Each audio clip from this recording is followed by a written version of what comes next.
Hi, and welcome to this week's episode of Funny Things That Happen to Real Estate Agents. I'm your host, Sam Staskal.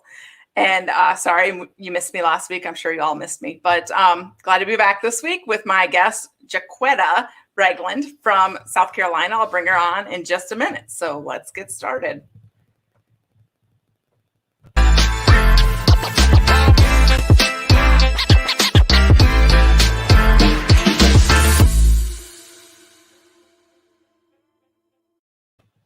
Okay, so let's bring on Jacquetta.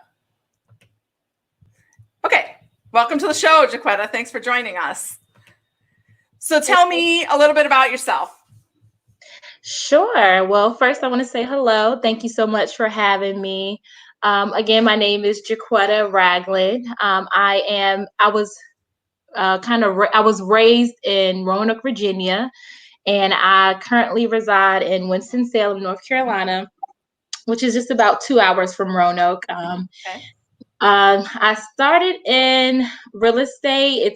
It was actually a passion of mine as a young person. I don't know. When all my friends was talking about hanging out and doing stuff, I was talking about real estate. I was talking about one day I'm going to buy houses. I remember saying it when I was about 18 or 19 years old, and I somehow found myself in the world of real estate. In a personal, I am married. Me and my husband have been married for 5 years now, and we have 3 children that reside at home with us. A 2-year-old, a 3-year-old, and a 15-year-old. Wow. Big gap. I have that too.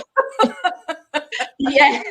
So you understand, right? Oh yeah, it's like starting all over. So I'll be having one graduating, and I'll be putting the other in kindergarten. I don't know. Ask me questions. Why? That's me next year. My oldest will graduate high school, and my youngest will finally be in kindergarten. Wow. Okay, so I have to come and get some tips and advice from you. Oh, I'm not any good at it. I mean, I'm crazy. So, yeah. Did you get into real estate right out of high school, or did you have a different career? Or actually, I did. I graduated high school, and then I took a year off to just kind of see what the world had to offer. And then I realized that you better have some kind of degree or something to compete in this world. So I went back to college, and I got my degree in business management. And then I worked for a corporate office for about 5 years. And what happened is that the office had shut down. It had been a rumor for years that it was shut down, and then it had shut down in Roanoke, Virginia. Right after that, I had kind of got started into real estate. So that kind of pushed me. While I was working, I was investing on my own. Okay. But when it shut down, that's when it had pushed me even more into wanting to invest more and become an agent. So were you buying rental properties then for yourself? I was. Smart girl. On my lunch break, I was out looking at houses. That's Everyone awesome. Was eating lunch together. I was looking at houses, putting in offers, texting my agent. So yeah. So how old were you when you bought your first rental? I was, oh my God, what a good question. Okay, so I was 23 when I bought my first house. Oh my God. Oh yeah. And then I was 3 years later when I moved into another house, and I turned that one into a rental. Nice. So I think I was like smart girl. 27. Sure. Yeah.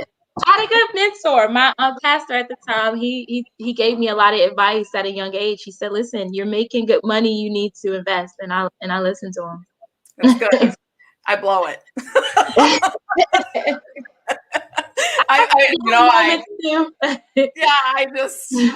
It's a weakness. But I'm afraid of like rental properties just because I've seen so many horror stories.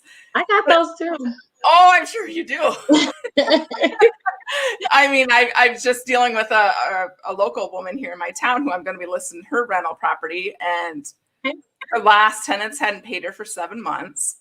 They destroyed the place. I mean, destroyed the place. And I see it all the time, and it's sickening that people do this. And people live like that. Oh, that too, with kids. Oh God. Yeah, but I mean, you showing houses, you see how people. It's like, oh my, it's definitely a risk. Yeah, it is. I mean, yeah.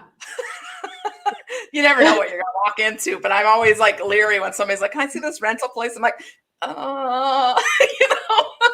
I just haven't had good experiences, you know. But Oh you're my, I smart see. to invest in that, though. Yeah. Yeah, it was I don't know. I think when you're young, you don't think things through, which it can be a bad thing and a good thing sometimes. And so I was just kind of going for it. I didn't really sit back and say, okay, this can happen, that can happen, Right, this can happen. I was like, I'm just going to do it because I was young and it was like, I don't, whatever happens, happens. right. And Well, it and it's paid less off. of a risk if it's just you know. Like before you had kids, you owned a rental property. You know, you didn't have that extra Yeah, I burden. had one at the time. I did have Okay, one, okay, but okay. not three. Yeah. I went to a conference, it was like last year, and they said that in order to be smart in this business, you should have a rental property for every child that you have. So I'm 4 behind. 4, wow. I'm 4 behind. I need 4 rental properties because they're like, in order to have that generational wealth and to, you know, like pay for college and everything else, you should have a rental property per kid. Yeah, My I luck can see is that. I would buy a rental property and then my kid would end up living in it and I wouldn't get paid for any of that shit. See, and see, that's the thing. You can't mix business with pleasure. So, Yeah. and that's Yeah. yeah, Yeah. Yeah. yeah. All right. So let's talk about your funny story that you have to share.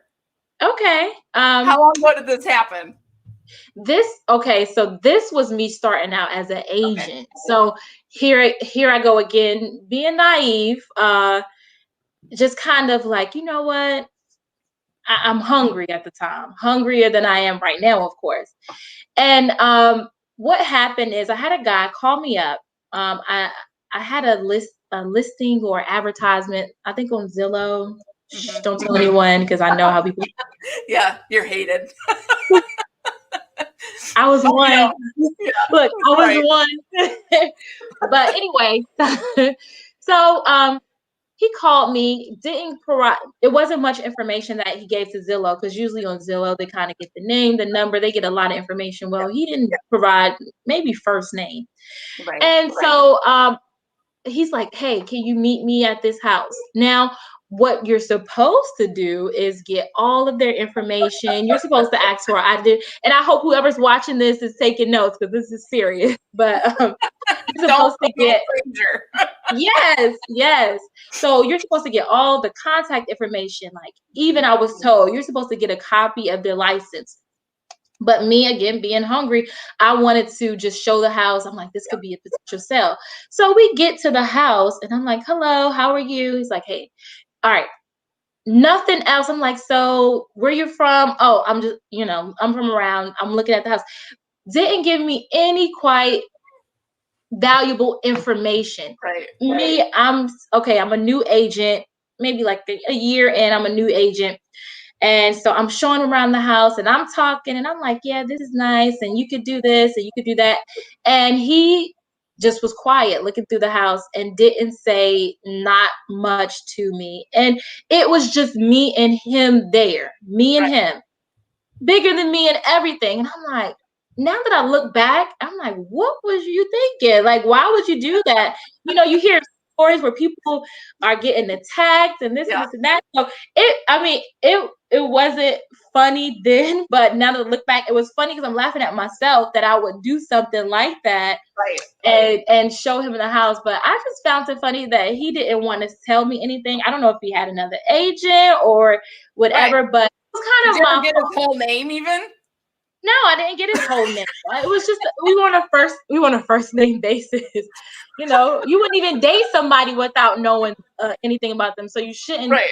spend time showing them my house. But I was just trying to get the Yeah. business, and I didn't hear from him again, of course.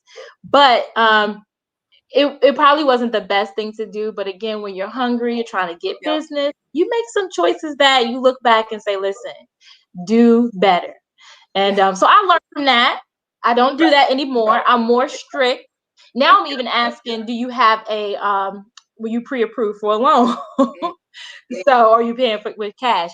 But it was definitely a learning opportunity for myself.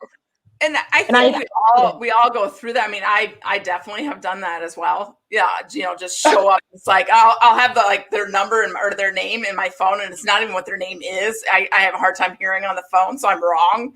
Yes. You so, I mean, yeah, we all do it. Even though we all know better, but when you're in that moment, it's hard to remove yourself and say, okay, I need this, this, and this before I do this. You're just like, okay, I got it, because they don't want to spend a long time talking to you on the phone just to set the appointment, At least I feel that way. I feel that way, but maybe it's just me.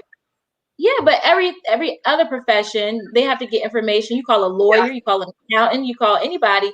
But with a dentist, right? A hair. Look, you want to go take a hair appointment? What you want done? What hair do you have? How long is your number? Right. But us, they're like, listen, I can you meet me at this time? Like, first of all, how are you? Right. Can, but oh my God. And I mean, it's just listen, I feel like when you're an agent, you meet all type of people because a doctor, they're only going to get calls from people that know they need help. But an agent, you just get calls from everybody. Right. You get a call from people that just want to look. They aren't even, in the process of buying a house. You find out later they're just looky-loos coming to look, which is annoying. To waste your time. It sucks. We go through a lot. It takes a lot of patience. Like I had clients. I had another one. I had this lady that I showed multiple houses to, and she knew that I was an investor. And so the house got bought from under her, and she said, well, you must have bought the house. So she blamed me, and she felt that I bought the house. And so she didn't call me after that either, because she thought that I was like, I didn't buy this house. This wasn't me. So she felt that I came in and underbidded her, because it was like one of those online auction.com things. Oh, yeah. I'm like, oh my Lord. And it could be the most discouraging thing at times, but you just gotta have thick skin and yes, exactly. You gotta keep it moving. You gotta keep roll with it. I mean, I've been very lucky that I haven't I've never been afraid of the people that I was meeting. I've never made such a bad decision that I show up and it's like, oh my God, I don't feel safe. I've never had that. Luckily, I'm glad. But I could see where it would easily happen, especially because I'm really super gullible, so really gullible. I always look for the best in people. So I trust that they're being honest, and I'm honest, so I just assume everybody else is honest, and I know that they're not. So someday that's probably gonna bite me, just thinking, let me go at this vacant house in the country. It'll be fine. I overstand. Yeah, but I have heard of people requiring them to send them a picture of their license. Yes. Yeah. It's smart to do, because that way at least you have some kind of paper trail, and you can, if anything happens, someone can at least tap into your phone, track some things. Yeah. So it's a wise thing. And it's good that we talk about these things to other agents, because you may have someone who has an appointment tomorrow that chimes in. They're like, oh, right. Somebody else had posted about that too. She makes them request ID, which is smart. And as a new agent, especially new agents, should be made aware that yes, you should ask for some type of proof of identity. Something tangible that you have, so who you're meeting. But my kids track me on Life 360, and that's my. It's annoying at times because my daughter will stalk me when I'm at McDonald's drive-thru, and she'll send me her order. Give you a story. So it works for the good and the bad. I mean, it's great when I'm off showing house, she'll start messaging me if I've been there too long and say, are you okay? Are you okay? Which is super annoying. But I do appreciate it. Yeah. But, that's a good idea, especially for an agent such as myself, where you don't have any weapons or anything to fight back. That is a good thing to have. Yeah. So at least they know where my phone last was, Mm-hmm. Yeah. But and Carol says that she does conceal carry. which I have taken my class, but I don't carry currently. But you never know. Maybe tomorrow I will be. I ain't gonna tell. It'll be a surprise. And Teresa says, "Hell no, don't go and show home without any proof of where you are." Yes, Mother Teresa. It's true. I mean, this is a good conversation for us women. I mean, yeah, we all it's a good conversation for us women. Yeah, and I'm constantly telling my kids, like, don't add anybody you don't know on social media. Don't get in a car with a stranger. Don't talk to strangers. And then there's me. Hi, how are you? Come on in. Hey, nice to meet you. House. Oh, you want me to pick you up? Sure. I'll be there at 6. And it's like we're everybody's friend. We're just automatic friends with people as soon as we meet them. And it's like, okay. Oh wow, I love it. You're the best. Yeah. And they probably thinking the wrong person, like, oh, they love me so much. No, we love everybody. Right. We're like a happy dog. We're like a happy dog. We're so happy to see you. Yeah, exactly. That's the description.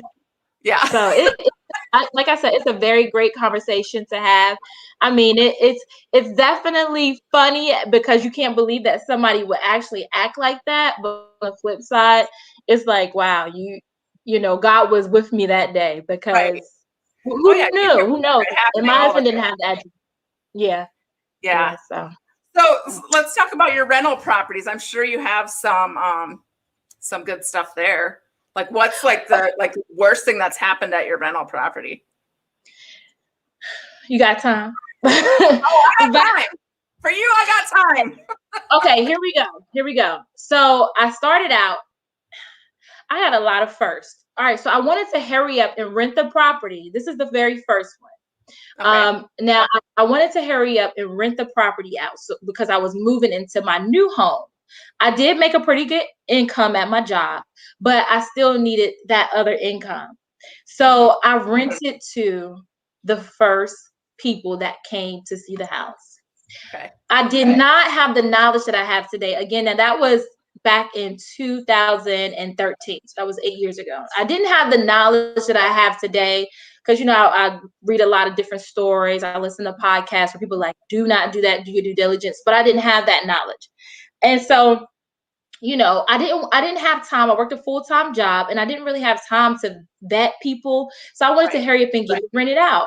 Well, this was the first tenant that came. They were Section 8. Nothing against Section 8, but they were Section 8.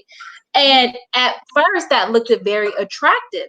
But when they get jobs, they automatically cut their Section 8. And Section 8 can go from paying the full amount of rent to a third, to half, to a quarter, to nothing. And so this person would have up and down jobs. And one bad thing I didn't do is I didn't contact their previous reference. I just knew that they were in a hurry, and so was I. Someone being in a hurry is the most dangerous thing that you can do because it's like, why are you in a hurry? Are you running or what are you doing? You have some. Are you thrown out? Are you thrown out? Yeah. You don't know where to go. Is your car packed? Right. Is the landlord tired of you? Right. So impatience is a beast of its own. Anything. If you get married too soon. If you rent too fast, if you try to hurry up and meet someone too fast, it's a beast in its own. So I was impatient. Well, they stayed with me for 5 years. They were late for their rent every month, except about 2 months, which was probably the first 2 months. We had to go to court. We had to have mediation because I didn't want to evict them. I think so you were actually a nice landlord. You were a nice landlord. Yeah. We were trying to and they knew that I was the landlord. Yeah. Right. And I was younger. Mm-hmm. I was younger and they knew that I was their landlord. So it was like, like, oh, hey, girl, I'll pay you when I can, girl, type thing. And I kind of was too involved. And it bit me because they would pay late. I would have to contact them. At first, I had the utilities in my name, and they wouldn't pay the utility part. And so I did a lot of things wrong. And they messed up the house. So when they did move, we had to renovate from top to bottom. Wow. I'm talking thousands and thousands of dollars in it. And then I just sold it because it was in Roanoke. And so I didn't want properties back in Roanoke while I'm here.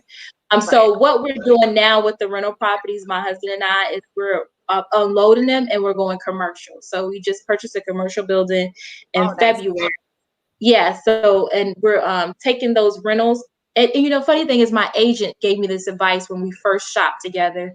She was like, "What you do is," and this is when I was in my early 20s, and this is when I was looking for my second rental property. She said, "What you do is you get your rentals, and then you get rid of them, and you go to commercial." And I remember her telling me that. And it stuck with me. And she's the one to sell all my properties. She helps me buy my properties. Of course, she couldn't help me buy it in North Carolina because she's an agent in Virginia. She's the best. And Lisa Martin, she's in Roanoke, Virginia. And but she did give me advice. Even though I'm an agent, she gave me advice as an agent, and she also gave me advice on buying my property, my first commercial property here. That's awesome. So, yeah. So, oh no. No, she actually inspired me to become an agent. So, yeah, but yeah. So I've been buying rentals in Roanoke. Now we're unloading them, and I want to go bigger to commercial. Well, you're unloading them at a good time because now's like the best time ever to sell. So let me tell you, smart girl. Let me tell you, smart. Oh, you are that smart. My low so high. I'm just not a risk taker, But I will be. I think about it all the time when I show a house. I'm like, God, I wonder if I could buy this, but I'm not there yet. Well, anything is possible. I just read a scripture today, with God, anything is possible. So, yeah. It won't work. But you've done well then. And you're young. So this is like the best advice for anybody is to start doing this when you're young and build that income, I agree. Learn from other people, but don't let what they went through put you in fear. Right. Don't let my story put you in fear. Yes, I've had some bad tenants, but take, like we say in ministry, take the meat, throw away the bones. Take away what you can and throw away everything else. Remember that, yes, I'm not going to just be impatient and get the first thing, but I'm going to learn from what the other people say, and I'm going to take a step. So now your husband's a pastor, right? Yes, he is. And are you too? I'm an elder. Okay. Like a minister. So I preach and, I teach the word of God. He's the pastor. I'm his wife. So we do ministry. But you're so much more. You're like, he's the pastor. I'm the wife. Right. That's it. I'm just there. That's good. So that means you're working in your community, doing real estate, plus you're helping people through ministry. That's great. Great. Thank you. So do you have any final funny stories you want to share? I would just definitely say, surround yourself with great people. That has been beneficial for me. And don't allow your circumstances, don't let your current situation be your final situation. What I've learned and the different things I went through, it hasn't all been good. Like I said, that, I've had the bad tenants. I've had the time where I wanted to give up. I've had the clients that will call me and say, oh, let's make an offer. And then they call me back and say, okay, did you make the offer? And I'm like, yeah, I did make the offer as soon as you signed. And they're like, well, please pull the offer. And I've had a lot of things to where, even being an agent, I said, I don't even want to do this anymore because people are just too fickle for me. But I did have, my husband in the background saying, listen, just keep putting one foot before the other, keep trying, don't give up. And just, just listening and taking advice and then making a decision to do something. At the end of the day, I think what has helped me, execution, not just learning and listening to everybody, but actually doing something has probably what has helped me. And just surrounding yourself with good people, listening to good people. And I think, it took me a long time to heed that advice, to surround yourself with the right people. I was just at a conference last week in Arizona, and it was a conference for women and especially moms in real estate. And it was all about surrounding yourself with people that inspire you to be better.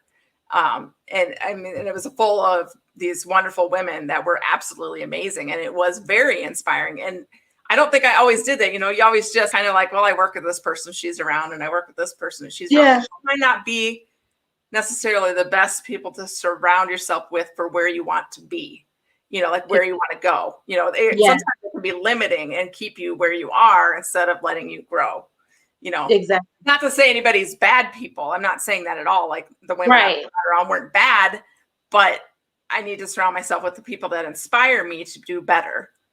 Exactly. And I think that's a good lesson for anybody, especially in this business. If you want to grow, surround yourself with like-minded people.